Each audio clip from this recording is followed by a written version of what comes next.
Wave you guys on. Oh my God.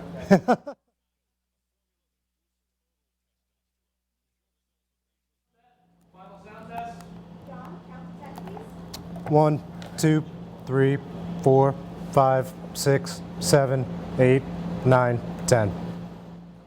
Good.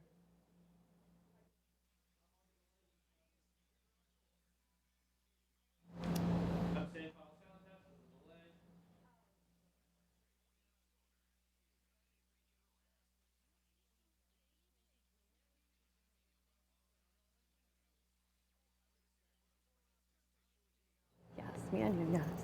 Yes, yes. Senior stuff on. What? Senior had.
Ladies and gentlemen, here we are again at Hudson County View, live and uncut. I am your host, the guy that has the skills to make any video go viral, every local politician's favorite rival, John Arhitis. And today we have a lot of quality product for you, as always. The meat of our show is going to revolve around two representatives from New York Waterway as they talk to us about the ongoing saga with the city of Hoboken and Union Dry Dock. So we could look forward to that. We're going to give them a little extra time than we do for most of our guests, as this is a big topic. And we do have some other local issues for you, though, outside of Hoboken. We're also also going to talk about that police-involved shooting in Jersey City that happened at the beginning of the month. Hudson County Prosecutor Esther Soares, Mayor Stephen Fuller, Public Safety Director James Shea, and a slew of other officials gathered on Monday night as part of the Hudson County Democratic Organization Black Caucus to discuss this issue. And while some people were dissatisfied with the amount of details that were given, we were given some new facts, such as the 3 officers involved, their current work status, and who is investigating the case. So we want to tell you about that. And up north, we also have some new developments in the ongoing feud between State Senator and Mayor Nick Sacco and his perennial rival Larry Weinstein. In an interesting twist of fate there, we see that longtime Weinstein ally Mario Blanche, who has served as counsel for him on a number of cases, including the North Bergen Liberty Generating Project, including also trying to stop the school board referendum, as well as a campaign issue regarding the North Bergen Housing Authority. It turns out that he's withdrawn from all of those cases I just mentioned, and in a court filing in a U.S. District Court, that particularly the NBHA matter I was just mentioning, he said that Joe Bacco has been a driving force in that campaign effort of Weinstein. This is an accusation that goes back many years, but this is the first time it's actually appeared anywhere in a formal setting, I guess you could say. Obviously, that was, again, a court filing. So that's an interesting development up north, but also interesting timing. That court filing is from June 18th, which was about a month, of course, after the municipal elections in May. So we're going to take a quick break, and when we come back, we'll be with our representatives from New York Waterway. So stick with us. We'll be right back. It takes more than a state-of-the-art medical facility to make a great hospital. It takes a team of dedicated medical professionals. That's the Jersey City Medical Center, Hudson County's #1 hospital. Medical teams consisting of New Jersey's top doctors, Magnet Award-winning nurses, and accomplished hospital associates, all committed to your good health. That's what you have at the Jersey City Medical Center.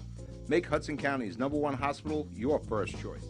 Visit us on the web at barnabashealth.org. Burns Brothers Memorials, Monuments, and Markers, 787 Tunley Avenue, Jersey City. Hudson County's only monument maker, serving all faiths and cemeteries. Design, studio, and launch inventory on site. Cemetery inscriptions and custom orders welcome. Burns Brothers Memorials, Monuments, and Markers, 787 Tunley Avenue, just south of Secaucus Road. Craftsmanship that will last for all eternity. Burns Brothers, Jersey City, Albert H. Hopper, North Arlington. Visit us on the net.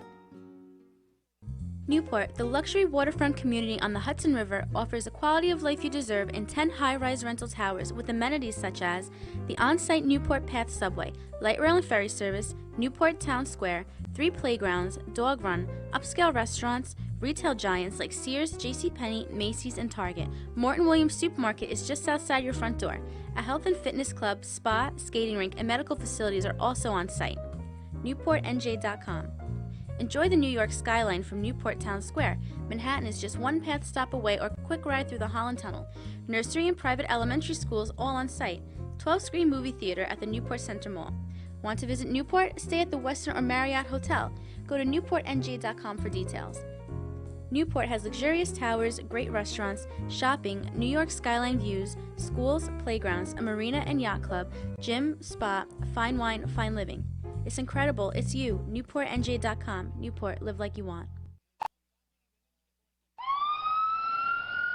The Jersey City Medical Center. You know it for its award-winning, life-saving ambulance service. It's also your health hub, with health and wellness locations staffed with certified professionals all through Hudson County.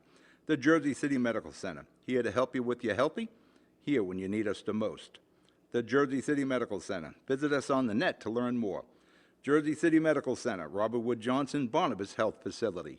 Let's be healthy together. Gentlemen, here we are again, Hudson County View, live and uncut. I'm John Arhitis, and as promised, we are here with 2 reps from New York Waterway. Donald and Jennifer, could you just introduce yourselves quickly for our guests? Sure. My name is Donald Eloya. I'm with New York Waterway, Vice President. Nice to meet you, John. Yes, great to have you guys. Thank you for the opportunity.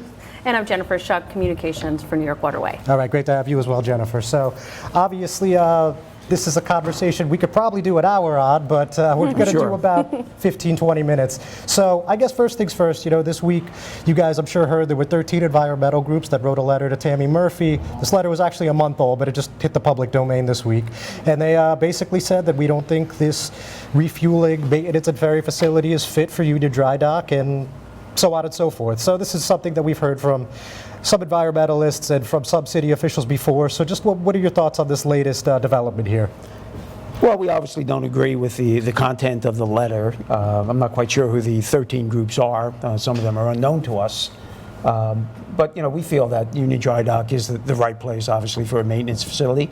It's been a shipyard for over 130 years, and from an environmental standpoint, we think it's really the best spot. I mean, it's an existing facility, it's deep water, it has the piers, it has everything you need to simply move in and start your operation. I saw the letter. I think a lot of the information in the letter is incorrect, frankly, flat out misrepresenting the facts. So we're happy to talk about that if you wish. Sure. What do you think was misleading or erroneous in that account from those groups? Well, I think the way they represent the New Jersey Transit facility and the permits that were acquired for that, I was intimately involved in that permit process. They suggested that we could berth 18 boats there, but actually the permit was only for 6. And if you really look at the documents, our ability to maintain our fleet there is very constrained. And in fact, that permit for that facility was issued at a time when the company was really half the size. Since 2009, New York Waterways doubled the size of its fleet through an acquisition of another ferry company. So Union Dry Dock has really been on our radar for many years. So At least a decade. Oh, easy. Okay. Yeah, I've been with the company 20 years. We've been looking at it at least that long. Okay, very good. So now we've heard from Mayor Ravi Bala and again other city officials, and they're talking about the Lackawanna Terminal as the optimal location for this refueling site. So why do you guys disagree that that is actually the best location in Hoboken or anywhere else? Well, I think first and foremost, you can't get the fuel to the boats at New Jersey Transit. Our access is very, very limited. There really is no upland area for us to service our boats. You would probably, to get the equivalent space, have to build about a 2 or 3 acre pier at the Erie-Lackawanna Terminal, which in itself is a historic building. I think from an environmental standpoint, that's a very heavy lift to get that pier approved. And then you'd have to go through the State Historic Preservation Office, whether or not it's actually consistent with their goals for the building. So there's a lot of work, and I don't think it would be readily accomplished. All right, so we've obviously seen the renderings of this project, and I don't know how many people have. I mean, obviously it's out there, but for the people that just aren't familiar with what the vision is, could you just explain to us how this looks from your perspective and why this is not going to, you know, infringe on the property, the homes, the lives, whatever, of Hoboken residents, as some people have indicated that they feel it may? Well, I think first and foremost, they represent it as a heavy refueling facility. And that's just incorrect. It's just not true. It's that simple. You know, our plans to store fuel there, we do plan to store fuel there, but it'd be less than 30,000 gallons. And I would suggest that the gas station on the corner of 19th Street in Hoboken probably has twice that many gallons of fuel stored. I would actually think that the boats that are in the neighborhood, not far north of us, probably have more fuel stored in them than we would store on the facility. So first and foremost, that is just a misrepresentation. It's not a heavy fueling facility. And So it's how not many- going to be in the water either, the fuel. A lot of people think that the fuel is going to be in the stored in the water. So the fuel will be stored inside a building in double containments, and yet inside yet another containment system, fully functional for today's regulations. All right, and how many boats do you think will pass through on a day-to-day, week-to-week basis? Well, it varies. We store a lot of boats out in the field. Sure. I think the permits that we have in hand, and we do have permits in hand. We have permits from the Army Corps, and we have permits from New Jersey DEP that would permit us to move in tomorrow. In fact, we'll be in court on July 26th. Hopefully, the judge will validate our opinion that we have the right to move in and start operating. The application showed at most 20 slots for boats, but it varies during the course of the day. Okay, got it. So now obviously you just mentioned that this is still tied up in litigation, relatively new litigation, but despite that fact, you know, Mayor Bala, as you're aware, has called for, again, an eminent domain process. So your take on that? Well, we think he's misguided, obviously. We haven't really had the opportunity to present the plan to the city of Hoboken. Once we had acquired the land, we went to the mayor, spoke with him directly. In fact, at that meeting, he assured us we would have the opportunity to hold a charrette with the neighborhood so they could understand what it is we wanted to build and what it was like that they were interested in. Like a public neighborhood A hearing? public neighborhood, but we never had that opportunity. And frankly, shortly thereafter, we were in the process of being condemned. But we did our due diligence. The land is appropriately zoned. It's been an active facility for 130 years. It was never part of the city's open space plan, at least not until after we bought it. It's not the only remaining piece of waterfront that's not a park. I mean, you simply got to go south a few blocks and Stevens Institute has its maintenance facility on the waterfront. No, that's true. So So I guess, as Donald was saying before, is that we weren't given the opportunity to present to the citizens of Hoboken, but we've been trying to do that ourselves as much as possible to get the word out about our side. We attended the Hoboken Street Festival where we got a lot of questions and we're able to answer a lot of questions. We've had our community development team out there in Hoboken, with a table offering some information just so people can get more aware about what we're talking about here. And opportunities like this is a wonderful thing for us. We are going to have some information sessions coming up, and of course you can go to nywaterway.com/thetruth where you can find out more information about our site and about upcoming informational sessions. But just because Donald was talking about that before, I just wanted to point that out. Sure. So on that point, do you know offhand when the next session is? It should be coming at the end of July. Probably around the week of the 22nd or so. So I would just, we're going to be giving out some more information through our website about that, but I would definitely watch for that, updates and information on when we're going to be out there. But we encourage anybody really just to ask us questions. We get a lot of response on social media, but it's never really, it's more critical and attacking on us than anything else. You know what I'm saying? On social media? Yeah, and we're really open. As Donald said, we're really open to answering questions for people, and that's why we will be holding these informational sessions, hopefully at the end of July, and people come out and really ask some, questions that, and not just attacking questions on us or things like that. I know in that letter to Tammy Murphy, the mayor was saying that we're attacking the city council. I don't see that at all. And I know that Tammy Murphy has seen Mr. Imperator in his rare form, because we were participating in a July 4th celebration. On the 4th of July, Mr. Imperator came down wearing his, World War II veteran hat, sitting on the side of the parade with his wife, waiting for the parade to come by. Tammy Murphy saw him, came up, thanked him for his service, unaware of who he was. So, and he introduced himself, and she saw him in his rare form as a patriot, as someone who's supportive of his family and of his company and of the community, and that's really who he is. Interesting. So we're not done. We're going to talk a lot more New York Waterway and Union Dry Dock, but we're going to take a quick break, and we will be right back. Good Friend Self-Storage in North Bergen, New Jersey is a fully climate-controlled facility equipped with state-of-the-art security, packing supplies, a Refer Friend program, and multiple loading docks convenient for commercial use. Located just off of Route 3 at 4301 Tunnelly Avenue, Route 1 and 9. Call 201-867-2444 or visit us on the web today. Good Friend Self-Storage. Let us be your good friend. Consumer Carpets, 3408 Kennedy Boulevard in the Jersey City Heights, your one-stop store for residential and commercial floor treatments. Carpeting, linoleum, tiles, laminates, hardwood floors, area rugs, remnants. All major brands, all in stock. Free estimates, same-day installation. Consumer Carpets, it's savings, selection, installation. Credit cards and debit cards accepted. Financing available. Consumer Carpets, price to fit your budget, installation to fit your schedule. On the net at consumercarpets.com. Consumer Carpets, Jersey City, 201-792-2712. And we're back, Hudson County View, live and uncut, and we are still talking about Union Dry Dock with a couple representatives from New York Waterway. So we were just discussing a little bit about Tammy Murphy and Arthur Imperator just recently had an encounter, totally independent of this issue. Right. And you were just telling us that he was thanked for his service, and do they have any prior relationship before that meeting? No, I mean, we of course have, spoken with the governor, but not Tammy Murphy herself that I'm aware of. But she had just seen a veteran, a World War II veteran, sitting on the side of a parade, came up to thank him for his service, which I thought was wonderful that she acknowledged him as a veteran. Sure. And she saw really who he is, what he's about. And he really is about community, he's about family, he's about supporting his company and the employees. And this is what Union Dry Dock is about. It's about the employees and the 35,000 customers that we move a day.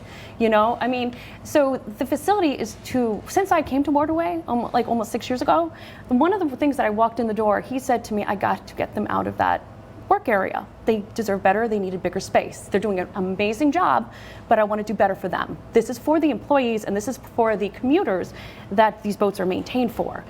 So I mean, Mr. Imperator, I think that he's been mischaracterized himself, like attacked in the social media and by the mayor himself. About being a bully, and that's really, really far from what he is. And I was saying how we were at, as we speak right now, we have a school group singing at our terminal, and a lot of times the community groups out there are talking about the kids. Well, if you want to talk about kids, like I said, right now we have a school group singing at the terminal. But I think we'll really talk about the specifics of the facility. Sure. And if you look at the renderings and you look, it's a major investment on our part, a major cleanup of the site. Again, the misrepresentations, the flat out untruths, that the facility needs to be dredged. It doesn't need to be dredged. It's a deep water facility. That the upland is contaminated. It's not contaminated. It's been studied several times. There's been 3 environmental analyses done on the site. It's actually remarkably clean for a facility of that nature. So our ability to move in, improve the site, and make it part of the historic working waterfront that existed in Hudson County for decades, if not centuries, is right at our fingertips, and we can do it. And we need, really, for the people of Hoboken to understand what it is we're prepared to bring there. And I would suggest to you and to the mayor and to the council that if these were 15 100-foot yachts that were going to be stored at that facility, we would not be having this conversation today. And it's only because it's being misrepresented as to the nature of the work and the nature of the facility that's going to be built there. And if you look at the renderings and you look at the building and our improvements, I think it's not only an improvement, but a very nice addition to the waterfront. The cove that's adjacent to the facility will be protected. The people that go in the water in that cove will be protected. Right. We've heard a lot of parents say that they're afraid that if this project comes, their kids won't be allowed to use the cove, no more paddleboarding and all that stuff. So, No, obviously, could you elaborate on what your plan is for the cove? Well, the first thing, we propose to give them more area to use in the cove. We propose to build a pier with a wave attenuator that would prevent any activity that's occurring inside the maintenance facility to impact the cove. I think, you also need to be clear. I mean, they represent it as if it's the last piece of pristine Hudson waterfront. It was actually a coal tar transfer point up until probably the early 2000s when Maxwell was being built and the piers were demolished. So the cove is relatively new, but we understand that. We understand our obligations. We're prepared to work with the community. I suggest to people that are so vocal against us, go take a look at our facilities at Battery Park City, which is in a park, at 39th Street in Midtown Manhattan, which is in a park, at our terminal in Weehawken, which is part of the Esplanade, has been integrated into our operation. It can be accomplished, but it can't be accomplished if all you're going to do is spread untruths about our operation and what it is we propose to build there. And I find it ironic, I was sitting at a council meeting and a woman got up to speak and why we should not be allowed to move forward. And her comment was, I want to be able to walk my dog with an unimpeded view of Manhattan. So you have to weigh. You have to weigh the factors. Is walking your dog with an unimpeded view of Manhattan more important than good working class jobs and the ability to support a transportation network that moves, frankly, about 10% of the people from northern New Jersey? Yes, and we also had union representatives mocked when they came to speak on behalf of the unions that we have represented.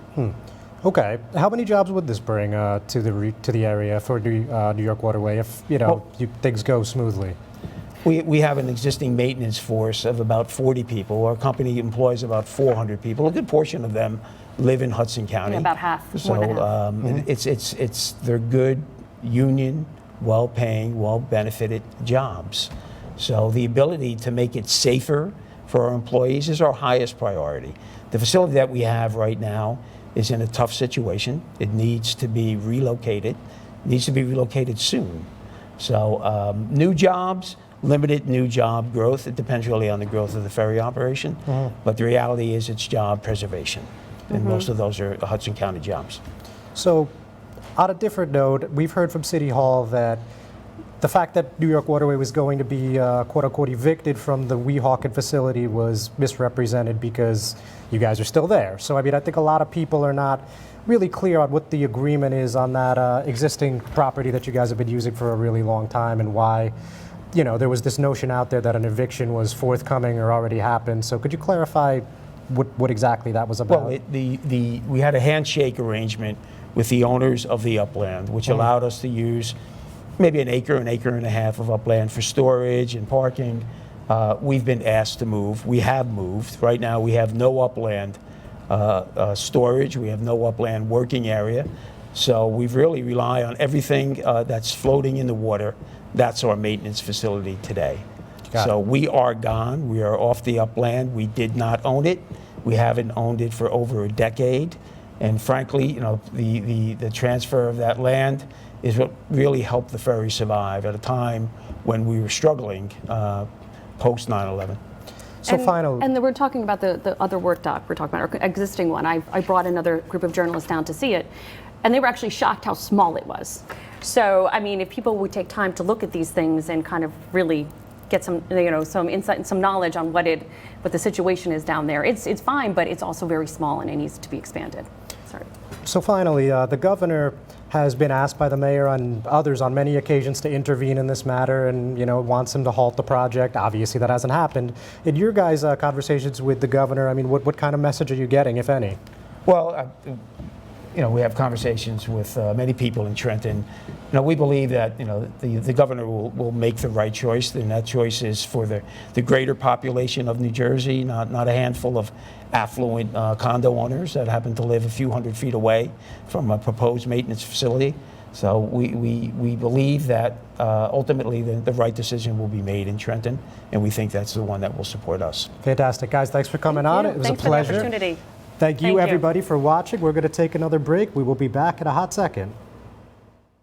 Panapinto Properties, Jersey City. Shaping the workplace with state-of-the-art office space and an address your company desires. Building residences that define your home environment. Adjacent to all modes of transportation. On-site parking available. The right address, the right lease. 201-521-9000 or visit on the web at panapintoproperties.com. Panapinto Properties, building Jersey City for everyone. Introducing the My JCMC app, powered by Practice Unite. The free My JCMC app puts the power of healthcare at your fingertips. Go to the concierge for access to referrals, scheduling, and appointments, see emergency room wait times, and get directions to Jersey City Medical Center health locations. Read the latest JCMC news through their social media feed, find a doctor, and more. The My JCMC app. We belong to you. Rama Jewelers, located in the Lyndhurst Shopping Center at 413 Valley Brook Avenue, Lyndhurst. Come for all your jeweler needs at Rama Jewelers, where you will find a fine selection of necklaces, earrings, rings, and bracelets. Choose from one of our complete sets, our many signature items, or find the perfect engagement ring. Come on down. That's Rama Jewelers at 413 Valley Brook Ave, Lyndhurst. Call 201-939-5784 or visit us online today. All right, Hudson County View live at Uncut. Back, John Heides, and here is Mark Bucinich. So, Mark, obviously you were over in the Biosquare City last night. Another really quick and punctual and non-aggravating council meeting, right? To say the least. So, all jokes aside for the moment, just tell us a little bit about that special improvement district and what you were hearing from those residents from Hoboken. Yeah, John, thanks for the time. Yeah, it was many speakers from the 3rd Ward. Who were saying that they're not necessarily in favor of the special improvement district, and so much so that Councilman Mike Russo at one point during the council meeting said that he wants to carve out the 3rd Ward, the ward that he represents, from the overall special improvement district because he's received so many complaints, phone calls, emails that the residents in those wards in that ward doesn't want to be included because they feel, for example, that it may lead to increased taxes and they don't know if there'll really be a benefit as far as improvements to If they don't need, if there'll be any improvements to their overall business climate, as well as quality of life issues such as parking, improved parking conditions. Yeah, sorry, a little technical difficulty with the microphone there, Mark. But yeah, so it ended up being a really long discussion. It did. And after about 2.5 hours, it ended up not being close, right? Well, first of all, Councilman Russo asked if he could introduce a motion so that his fellow colleagues on the council can vote on whether or not to carve out Ward 3. And at first it didn't seem anybody was going to give him a second motion, but then finally Councilman at Large Doyle did second the motion, and when the votes were taken, everybody else said no, with the exception of Councilwoman at Large Emily Jabbour, because she lives in Ward 3, and she went ahead with Councilman Russo to vote yes to leave Ward 3 out of the Special Improvement District. So in the wee hours of the morning, they voted out a consent agenda, of course, like they do at every meeting. And one of those things was a matter about the e-scooters. Of course, we know that they voted about a week ago on the same thing, and it failed 5-2. There were two council members absent. That was Mike DeFusco and Peter Cunningham. Right. This time, it failed 6-3. We had Mike Russo, Emily Jabbour, Jim Doyle voting in favor. So, Mark, I mean, what do you think of the political calculus here to try to give it another go after a pretty sound defeat the time before? Yeah, that's a great question, John. I mean, you know, Mayor Bala obviously is behind introducing the e-scooter program, saying that it provides all these alternative transportation options. But since that's been introduced, there's obviously been, you know, I guess some issues as far as how people, the residents or even non-residents, residents primarily that are using the scooters in town. There's even been some, I think, reports of some collisions and maybe people. Public safety concerns across the board, right? You're riding on the sidewalk as opposed to designated lanes in the street. Right. And so, Councilman Doyle, introduced by Councilman Doyle and Councilwoman Jabbour, they introduced this non-binding, non-binding resolution that they hope will, the ballot question would be put to the voters whether or not to keep the e-scooters in Hoboken or to remove them completely. Right. So yeah, I mean, like you said, I mean, that resolution would have been if it actually made it to the ballot, which it didn't, it would be non-binding. So I mean, just an interesting turn of events. I mean, maybe the third time's a charm, but I don't think so. I think this one's dead on arrival. It seems like it is at this point, John, yes. So real quick, before we call it a day, Mark, I mean, I know you weren't there, but you know, everybody's talking about this police-involved shooting that happened at the beginning of the month. And well, the prosecutor, Mayor Fuller, Public Safety Director Shea, many others. This was an event by the HCDO Black Caucus, and we heard some key details. And I think one key detail was that there's no body cam security footage because they were working a housing detail. And we also learned the names of the officers involved. That's Lieutenant Crisant Burgett, Raymond Vasquez, and Michael Jacobo. And according to Prosecutor Suarez, 2 of them are on desk duty and 1 of them remains out of work, but she didn't specify the particulars. So unfortunately, folks, we're going to have to call it a day there. Sorry to cut you a tiny bit short there, Mark. But ladies and gentlemen, thanks so much for tuning in. We'll be back next week. Have a fantastic weekend.